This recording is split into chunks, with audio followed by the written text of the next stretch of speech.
बाजूला घे एवढंच म्हणाला आणि थेट शस्त्राने वार केले। पत्नी मदतीसाठी याचना करत होती। पण कोल्हापुरातील ही घटना। गगनबावडा मार्गावरील शिंगणापूर फाट्यावर दुचाकी बाजूस घेण्यास सांगितल्याच्या रागातून अरबाज फैयाज बागवान वय 27 सध्या राहणार फुलेवाडी मूळ राहणार लक्षतीर्थ वसाहत याच्यावर खुनी हल्ला करण्यात आला।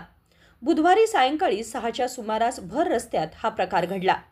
या प्रकरणी अक्षय आनंद ओतारी वय 26 राहणार चंबूखडी परिसर याला करवीर पोलिसांनी अटक केली।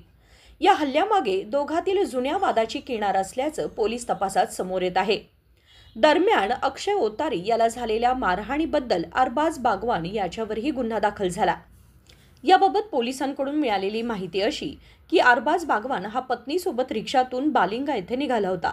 शिंगणापूर फाट्याजवळ 2 दुचाकीस्वारांचा वाद सुरू असल्यानं मोठ्या प्रमाणात वाहतूक कोंडी निर्माण झाली होती। अरबाज रिक्षातून उतरून त्यापैकी एकाला समजावण्यास गेला। यावेळी दुचाकीस्वार अक्षय ओतारी सोबत त्याचा वाद झाला। वादातून अक्षयने स्वतःजवळील एडक्याने अरबाजवर 3 वार केले। झटापटीमध्ये अक्षयही जखमी झाल्यानं त्याला CPR मध्ये दाखल करण्यात आलं होतं। अक्षय ओतारी यानं शस्त्राने केलेले वार डोक्यात, गळ्यावर, चेहऱ्यावर व पाठीवर झाल्यानं अरबाज रक्तबंबाळ झाला। हल्ल्यानंतर ओतारी पसार झाला।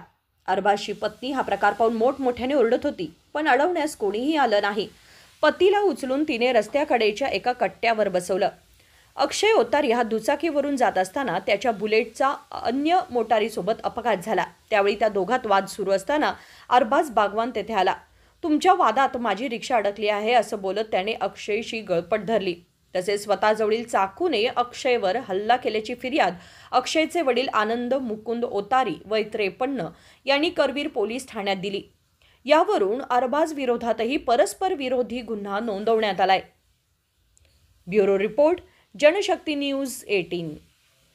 चालू घडामोडीच्या अपडेट जाणून घेण्यासाठी आपल्या जनशक्ती न्यूज 18 चॅनलला सबस्क्राइब जरूर करा, लाईक करा, कमेंट करा, शेअर करा, बेल आयकॉन प्रेस करा आणि नोटिफिकेशन मिळवा।